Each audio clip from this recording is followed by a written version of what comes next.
So this one is about the nature of vengeance. A grossly misinterpreted, you could say emotion, but really anyone that's experienced vengeance rising up within them will feel it as something much more compelling than just an emotion. It's almost it's a call to action. In fact, I would place it closer in nature to inspiration than I would actual, a regular emotion. When I say regular emotion, no emotion is regular, but if you have an emotion, it just arises and you can experience it and observe it, understand its nature, and it comes, it goes, it passes. But vengeance, it arises and it's calling you to action. It's seeking resolution. And a lot of people would say the nature of it is it's that desire to get an eye for an eye. And it's exactly like that. It's exactly like that. And one of the issues around not understanding the nature of vengeance, one of the issues that arises in society is our approach to crime and restitution. Because our approach to crime is still very much based on vengeance. And another word you could use to interpret that is punishment. Because punishment is nothing more than vengeance. No matter how much you want to convince yourself that you're teaching someone a lesson, you're actually not teaching them a lesson. You're just trying to level the playing field through vengeance. But what's interesting about punishment is that there is a characteristic of it that feels like it wants to teach a lesson. But the deeper truth of this is that it wants to bring understanding. And this is the clue that unlocks this whole thing in terms of being able to change our entire approach to crime and restitution. And, ultimately, what are we trying to achieve here? Yes, we need laws. Yes, we need to protect people. But do we really want to punish them? Or would we prefer restitution? Now, a lot of people who have been hurt by someone, if they've lost a loved one or someone that they love has been hurt by someone who's in prison, if you say to that person, here's restitution, a dollar figure for your pain, it's not going to scratch that itch. It's not going to fill that person's cup. Not even close, actually. Because their loss is not financial, it's emotional. And that kind of loss, let's say, someone took the life of one of your loved ones and is in prison. And the government says, here's $1 million, sorry about that. Or even if the person who committed the crime said, so I've liquidated all of my assets, here's $1 million. It's not going to do it. It's not going to do it. It's token, and it's nice, and it's better than nothing. It's much better than nothing, of course, but the point I'm making is that it doesn't deal with the cause of the suffering, at the source of the suffering. which is ultimately is grief for that person. But when there is grief, especially, grief, a lot of people view grief as as suffering in and of itself. If I'm grieving, then I'm suffering. And so sometimes we can form an unconscious assumption that there's a cause of that suffering. Whatever caused the grief is causing my suffering. And that's why we see lots of examples where, a specific kind of cancer took the life of someone that we love. You'll find that family, wages war against that cancer. That specific type of cancer, fundraising and setting up foundations and all those kinds of things. Now,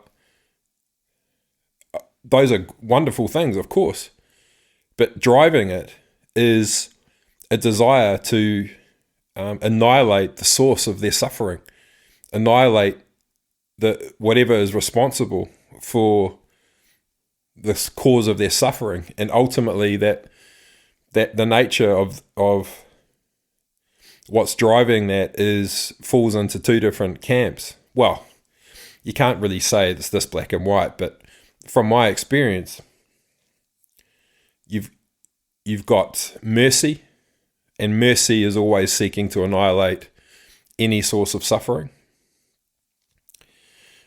And you've got vengeance. Now, these two things seem very, very close. Very, very close. And in fact, they are very, very similar. But there's a unique characteristic to vengeance, and that leads to the desire to punish. And what vengeance is actually seeking is compassion. It's compassion. And that's why when someone hurts us, or we think that someone hurts us, or we think that a wrong is being done to us, we feel this desire to do harm. We want to hurt someone. You've hurt me, now I want to hurt you. I can't explain it, and I can't let it go. I can't let it go. And it can express itself as pettiness. And you're observing yourself in the act of wanting to hurt this person, and you can see how petty it is. Nonetheless, you cannot let go of it. You can't let go of it. And the fact that it's petty almost makes it even better. It's like, I know I'm being petty. And so, feel it, feel that pain. I'm being petty and I'm not going to let go. I'm trying to hurt you. Now, of course, we never admit this. We never admit that we're being petty. We never admit that we want to hurt someone. But these are authentic human emotions. This is our nature, and nature just arises. But understanding the kernel of why it arises is the key to everything. Because, when we look at that behavior, when we look at the nature of it, once we understand it, we can say, okay, well, if I'm seeking an eye for an eye, if I'm seeking to level the playing field, if I actually want to hurt you because I believe you've hurt me, what is the natural purpose of that? Why does that arise in nature? What is the utility? In context of enabling a human, a living being to realize more of its latent potential. How does the act of vengeance serve the expansion of consciousness, or of my biology, of my level of self-awareness, of understanding my latent potential, of realizing it? How does it serve that? And it's actually really simple. It's really simple. It's actually seeking compassion. So when empathy would be more accurate. if we call them an empath, it's someone that feels the pain of someone else. When you empathize it, you can feel the pain of someone. You can really feel their pain. And that's the only way you can truly understand, you can truly empathize, is when it's felt. And the challenge with authentic empathy is you have to have a party that is willing to allow themselves to feel that pain.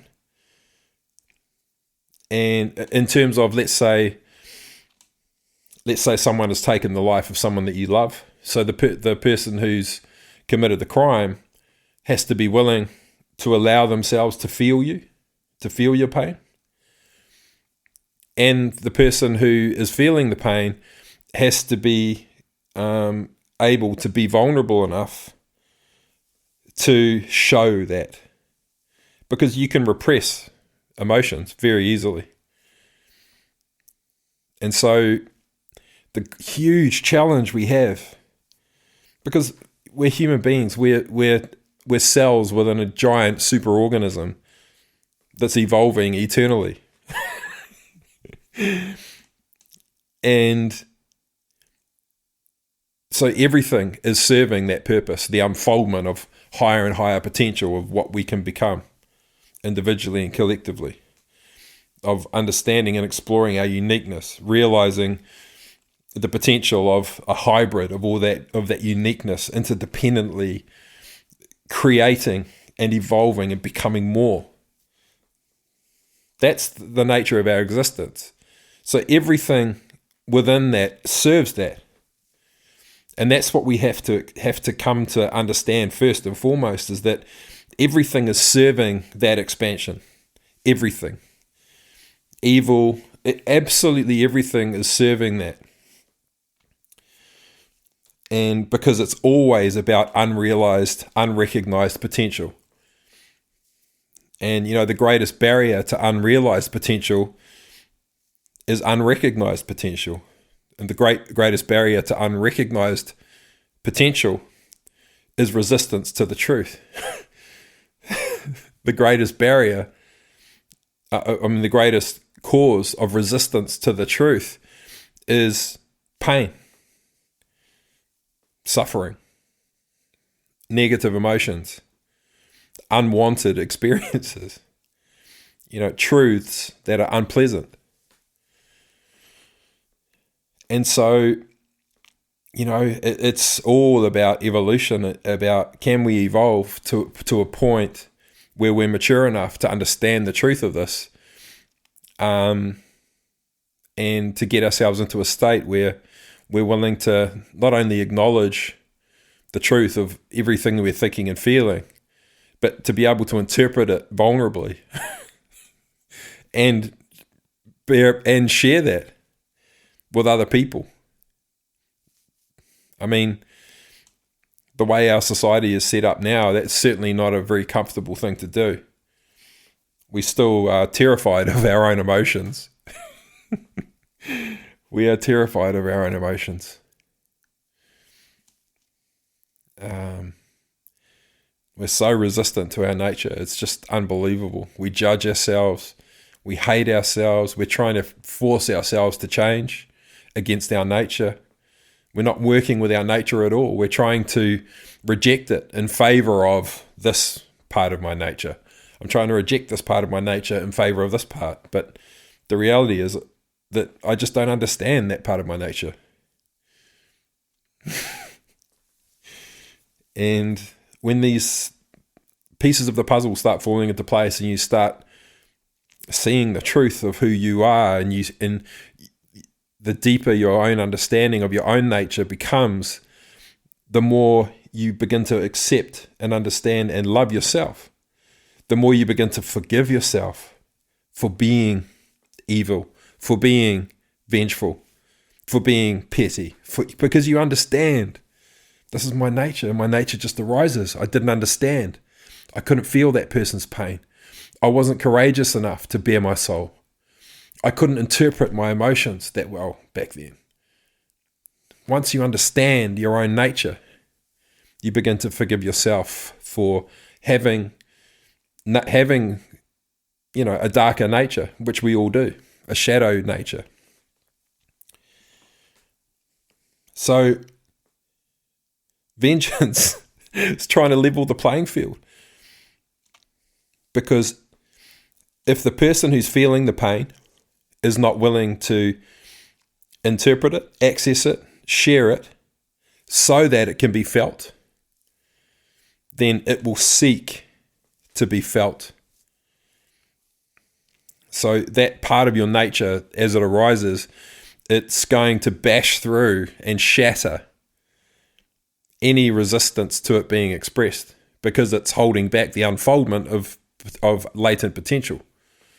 So whilst we're busy resisting that part of our nature, it's going, well, okay, well, I'm just going to barge straight through it. And it'll begin as pettiness. Or if we try and repress that desire to be vengeful, it'll just build and build. And it's like,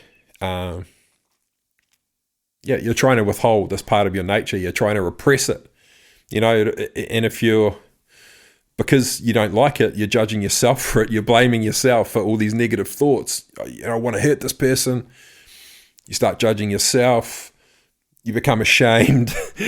And you start hating yourself. You start resenting yourself. You start saying, I'm a bad person. And you're running away from these thoughts, which are actually just trying to lead you to the truth of the emotion underneath, but you can't stop resisting it. And so now you think your thoughts are the enemy. So you're trying to hide away from your thoughts. You're trying to meditate, say affirmations, and my God, it just becomes this insane bird's nest. And it literally just wants to erupt. And so eventually, through, let's say, someone's committed a really bad crime, they took the life of someone you loved, then the mechanism or the vehicle for that, let's say if you lived in a state in the United States where they still have the electric chair. I don't know which states in particular, maybe Texas, I'm not sure. And you actually the vengeance wants to level the playing field, because it's that pain must be felt. It must be felt because it has to be understood. Understanding is the only thing that leads to true forgiveness. True forgiveness, you cannot choose to forgive someone. It's impossible. Forgiveness only is a byproduct of the acceptance that can only come through understanding. And my favorite way of explaining what understanding is a decision to give your unconditional presence and proactive listening to someone's perspective. And you sink down with them as they're bearing their soul. You're allowing that perspective to be expressed. You're not sitting there with the intention to change it.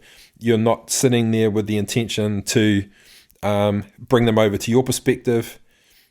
You are validating every word, every intonation, every syllable, every gesture, validating it. Yes, yes, yes. No matter how seemingly polarized it may be.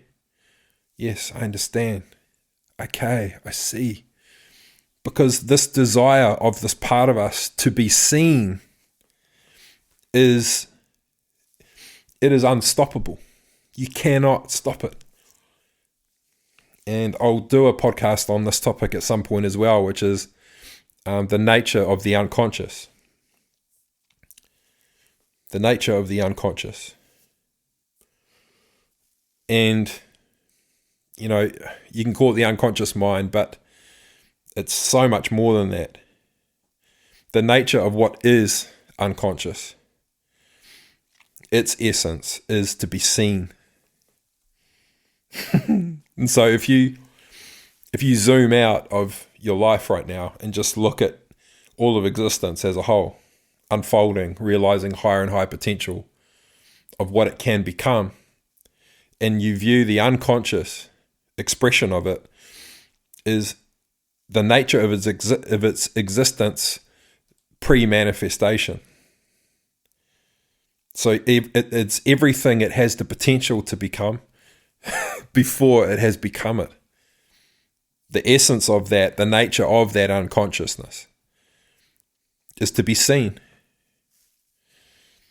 So this is what's driving the whole thing. But the more seemingly dark or the more seemingly shameful a specific emotion is, the more we repress it, the more we deny it, the more we don't want it to be seen, the more it will demand to be seen, because that's its nature arising. If you're going to keep me hidden, I will arise and I will be seen and I will level the playing field. You don't want to look at me? I will rub your face into the truth of me. I will rub your face into the essence of me until you have no choice but to know it. Because whether you realize it or not, a huge part of your nature is that you are unconscious. It just is. It just is. And you can even look at the primordial substance. You can look at the nature of existence before there was light. And I've talked about this in another podcast episode, just briefly, that you can look at pre-manifested reality as the potential of everything and the unrealized potential of everything. And you can look at everything that contains some form of light as a projection of that potential. The manifested reality, the realized, you can look at it as realized potential of that unconsciousness. I am this. I am this. It's a projection. It's like a movie being played out. I'm this. I'm this. I can become this. That means I can become that. That means if I'm capable of this, that means, if my nature is to be this, that means, And so the biggest part of because you are a microcosm of that, the biggest part of your nature is that you are unconscious. And therefore, one of the biggest drivers of your entire nature is to be seen.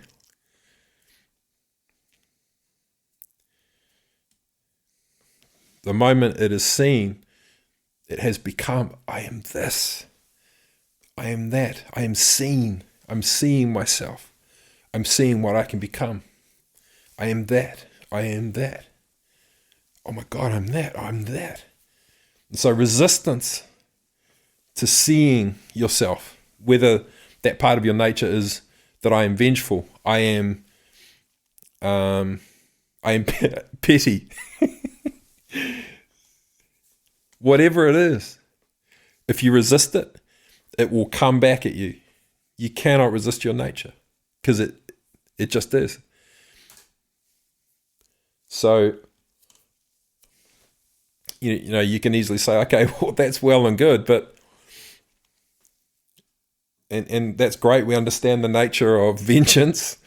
We understand the nature of pettiness. We understand that it's seeking to be seen ultimately, but that's at the real core, deepest level. But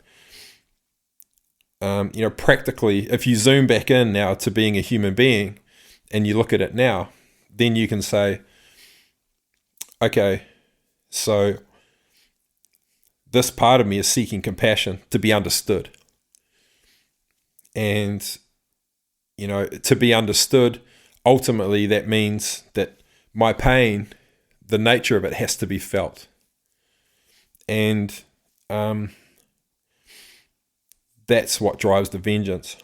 And until that person feels pain that is perceived as on the same level as the pain that I've felt, the drive for that pettiness, the drive to express, to hurt that person, will just keep coming and coming and coming. And until we feel like the pain they've experienced is on par. But in truth, this is it doesn't work. It doesn't work. And in context of a society that wants to, be able to, of course we have to agree that this is what we want as a society, is to be evolved enough to be able to understand the nature of these things, but to zoom out and look at ourselves as a whole and to say, okay, we understand our nature is this.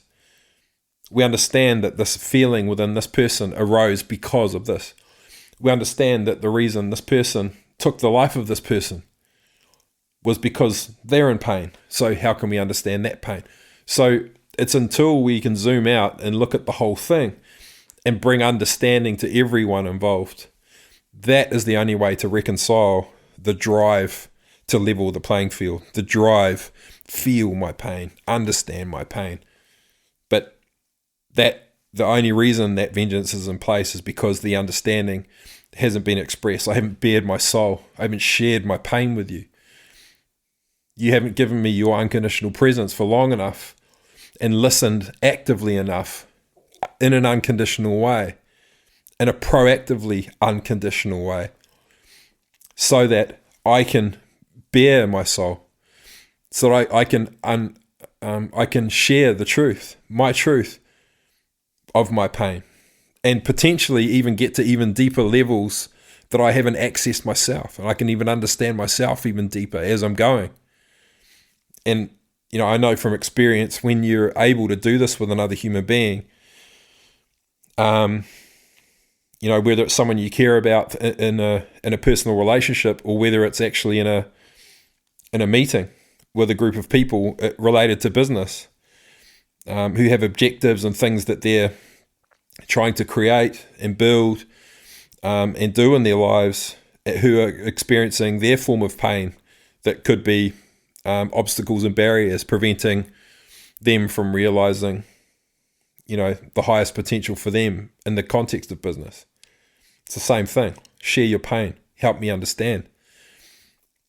And when you can get in business, if you can get two people who are polarized in their perspective to be unconditionally present enough with each other to share their perspective and their truth, so that both of those parties have authentic understanding of the other perspective, where it's been entirely validated, you begin to realize all of the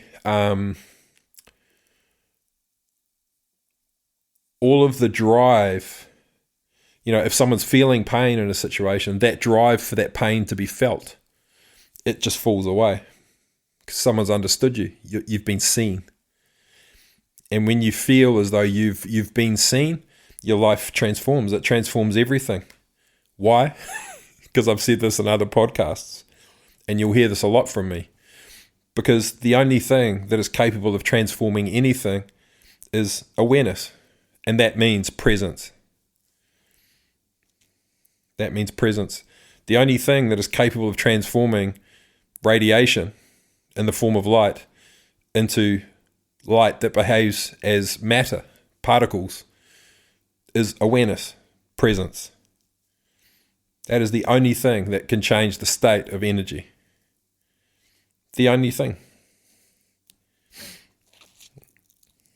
So imagine a scenario where we're all living in a society where we govern ourselves at an individual level like this, where if we're feeling pain within ourselves, then we ask ourselves these questions. We give ourselves unconditional presence to understand our own perspective. We recognize there might be polarized aspects of ourselves that are totally at odds with each other. A part of us that wants to be incredibly successful, another part of us that is terrified of success. It could even be another part of us that is that doesn't want to do any work, that doesn't want to be bound to one thing. And I mean, there could be 15, 20, hundreds of aspects of us that all have a different perspective, and all of those perspectives are entirely valid. And we have to be able to love ourselves enough to give every part of us holding a perspective our unconditional presence until that part of us is seen and therefore understood. Because once the perspective of everyone involved, every aspect of us involved, has been heard and understood, then what you find is the state has been transformed through the presence, through your unconditional presence. Your awareness has transformed the state of that energy. And your desire will trump everything. The authentic desire is what will remain, rather than a drive to do something that's actually in resistance to something else, rather than a drive to be petty because of unrealized emotion that I haven't brought my awareness to. Once you bring your awareness to all of these conflicted parts, it's almost like the sun burning off a cloud. But nothing really actually burns away. It's actually just brought into the light. And therefore the only thing that remains is the desire and your inherent nature to become more, and then you can just trust and follow that. Because when we've got fear in place, then we have an authentic impulse to go away in the other direction, to run away or to hide or to deceive or to any number of things in order to avoid that, in order to avoid the perceived outcome. But we're conditioned to believe that we have to have courage in the face of fear, but even that's not true. Fear is generally, a lot of the time, comes from uncertainty. And how do you negate uncertainty? With certainty. And so how do you create certainty? Unconditional presence. You shed light on what is unseen. Then you have certainty. Then where you have certainty, uncertainty can't exist in that same space. And so therefore you've negated the fear, and therefore you've got no resistance to moving towards your desire anymore. That's not to say you won't create ways to negate risk.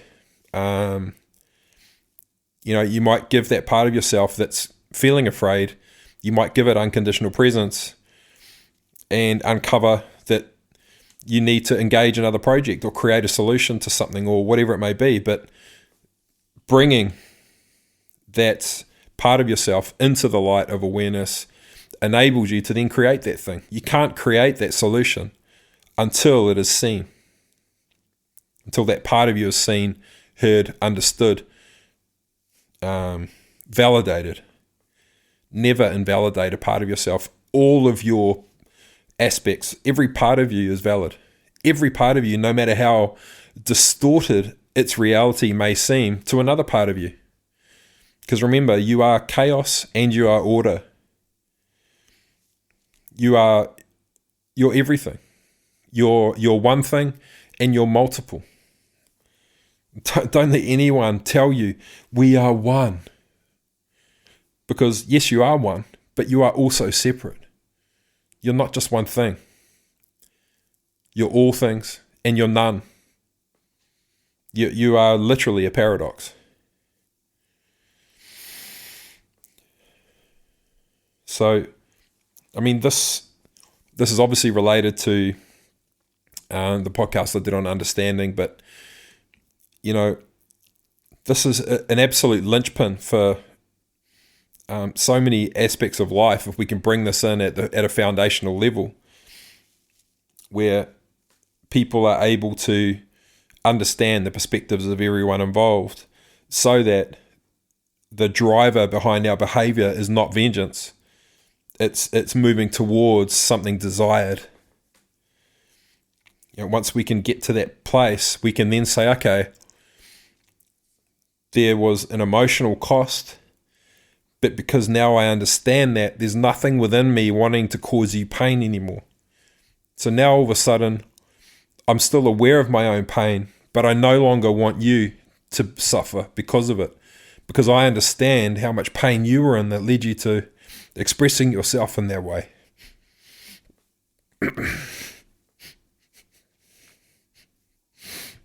And all of a sudden I feel empathy for you.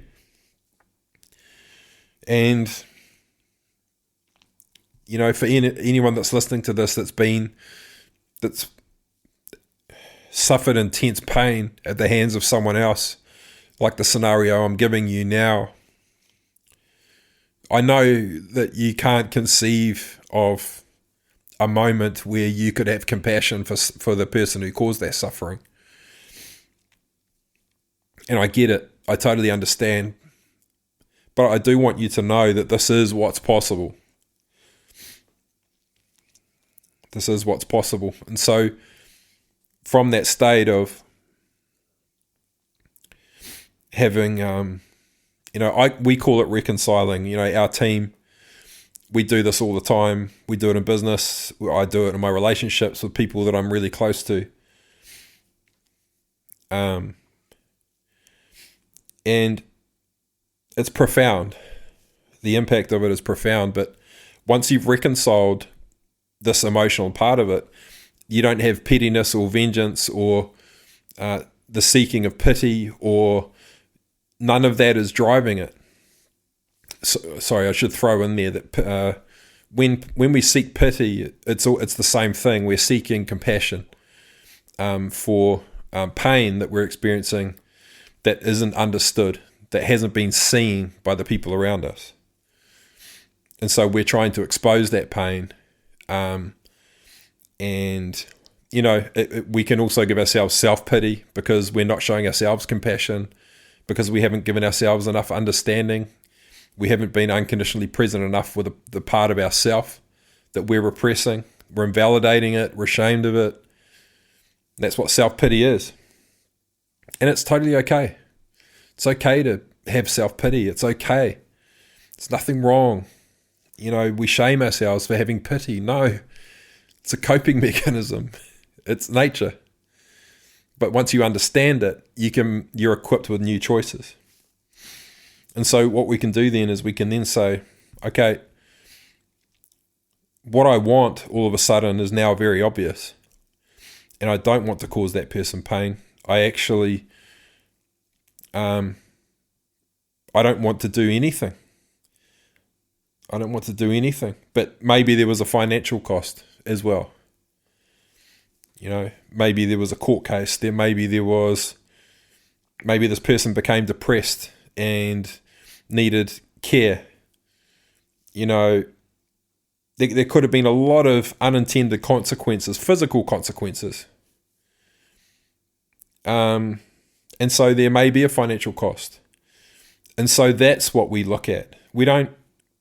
Once the punishment has been negated, the desire to punish, to seek vengeance, once it's been negated, we can look at the actual cost. And that's when we can zoom out again and we can look at it holistically and say, what do we want as a species, as part of nature that's seeking to realize its highest potential? Is we want that person to be the person who was affected by the consequences of the crime.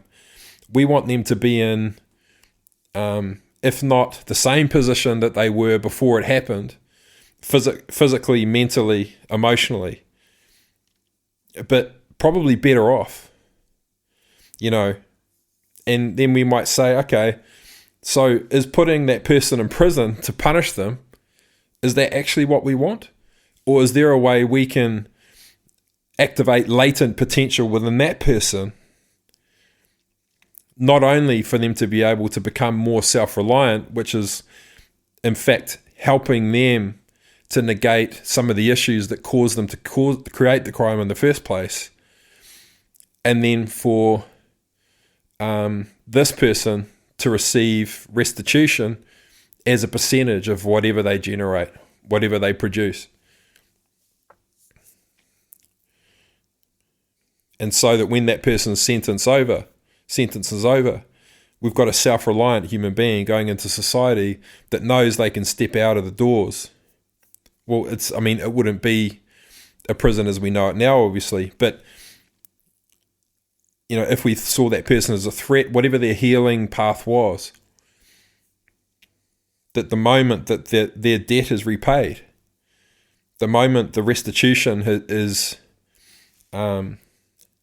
the moment they've been redeemed, ultimately, they step into society as someone who knows their value, who knows they can monetize that value, and can step out into the world knowing they can look after themselves, they can take care of themselves, they got confidence, they've had people around them backing them and helping them to realize their highest potential.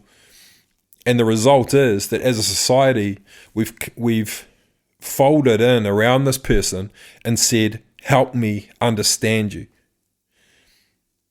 Help me understand you. Including the person that you've hurt and the people around you. Help us understand you. We'll help you to understand yourself if there's deeper levels of understanding that have to come. And how can we tap into latent potential that exists so that you can reconcile with this person